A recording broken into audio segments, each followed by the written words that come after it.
Perspectiva Económica, de Alexis Milo. Querido Alexis, primero felicidades a tu hermana que está de cumpleaños. Muchas gracias, querido David. Aquí andamos festejándola. Un abrazo para ti también. Entonces, doble felicitación porque estás haciendo tu sección. Oye, querido amigo, ¿viste los números de las finanzas públicas? ¿Cómo se ven? Pues Desde tu fíjate punto de que vista. mal. Yo creo que mal por dos cosas, te diría. Una en la parte, digamos, puramente cuantitativa, y la otra parte en cualitativa. En la cuantitativa, pues caen 18, casi 19% respecto a marzo del año anterior, ¿no?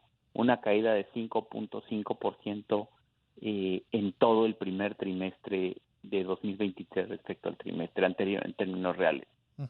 Pero la otra te diría, si tú ves la diferencia en la caída, mucho de la caída es por los ingresos petroleros, ¿ok? ¿Por qué? Porque bajaron los precios del petróleo, porque se han venido recuperando a nivel global. Pero si tú ves, caen mucho más los ingresos petroleros, valga el término de Pemex, que lo que caen los del gobierno federal. Uh-huh. Quiere decir que el gobierno federal está extrayendo menos recursos y se los está dejando más a Pemex. Luego se Es decir, ofenden cuando digo que Pemex es el hijo idiota del gobierno federal. bueno, pues eso está pasando, pero en mayor medida todavía en el primer trimestre de este año respecto al primer trimestre del año anterior. Entonces te diría, por eso hablo de un deterioro cuantitativo, ¿no? Pues que es la pura caída, ¿no? Que es importante, además 5.5% en términos reales. Uh-huh, En uh-huh. un año en donde la inflación sigue alta, es un número importante.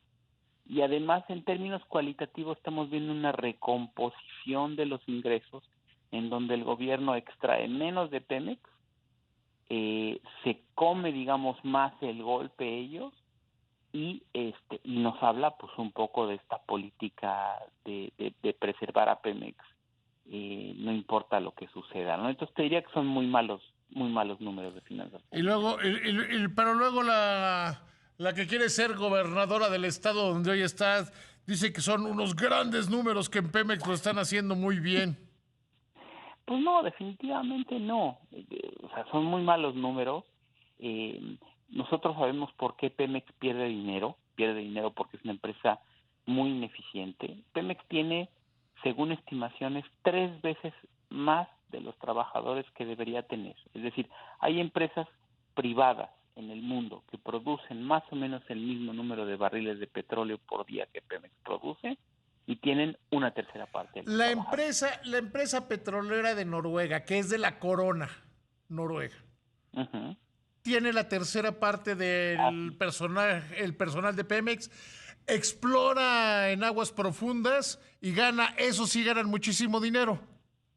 Pues sí, claro, no, vaya, o sea, pero Pemex de alguna manera es muy ineficiente. Mira, y eso sin mencionar, te estoy diciendo una medida que quizá es muy sencilla y todos podemos entender muy fácil, pero si nos metiéramos a ver las ineficiencias de la petrolera mexicana en términos de sus asignaciones, de contratos, de costos, de muchas cosas que son inegibles, pero tienen una referencia internacional, yo creo que nos espantaríamos de la poca eficiencia de la empresa.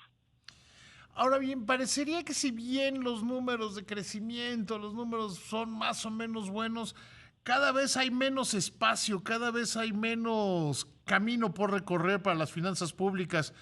Quizá que el próximo o la próxima presidenta de la República va a tener pues que enfrentar quizá una crisis. Yo diría que no, yo descarto totalmente una crisis de fin de sexenio, pero no apostaría porque no va a haber de principio de sexenio.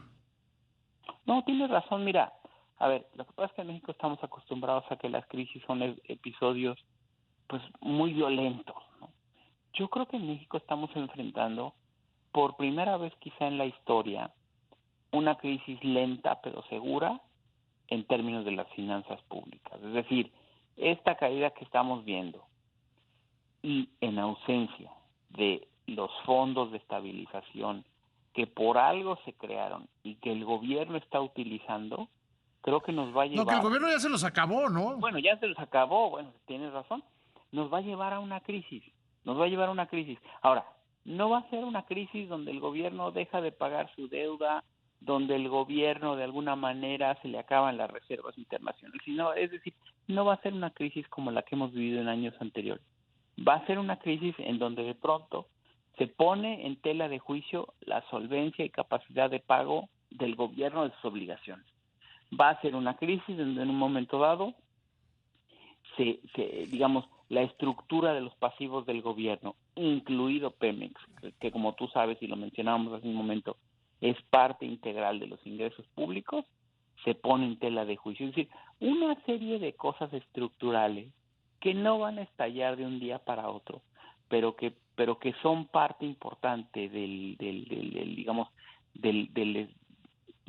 la posición financiera del gobierno, se ponen en tela de juicio. Creo que eso va a pasar, y va a pasar de una manera, probablemente no en esta administración. Yo más bien lo pensaría para la siguiente administración. Tú sabes que yo siempre yo lo decía, principios de 2018, yo decía que este no era el sexenio importante, sino que todo lo difícil, todo lo complicado lo íbamos a ver en el 25. Y creo que se sigue configurando, desgraciadamente, ese escenario, ¿no? Así es. Yo creo que de alguna manera en México esta es una crisis que no la vemos, porque estamos acostumbrados, como decía hace un momento, a crisis que explotan de un día para otro. De un día para otro vemos que se dispara el tipo de cambio, se disparan las tasas, etcétera. No, yo creo que aquí lo que estamos viendo es algo que se está cocinando lenta, pero seguramente hacia el futuro. Por eso es que estamos muy contentos ahorita con el superpeso. Las tasas de interés han aumentado relativamente poco, hay que reconocerlo.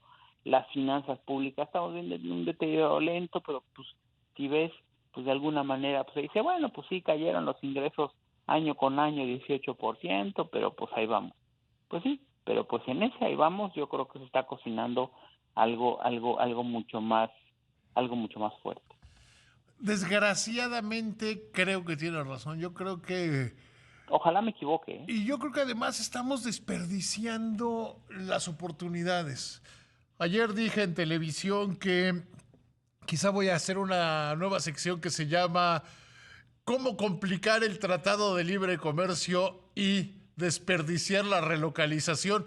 Ciro opinó que el nombre era muy largo, entonces le dije, ¿cómo damos en la torre solos, no? ¿Cómo dañarnos a nosotros mismos? Porque parece que estamos en ese escenario.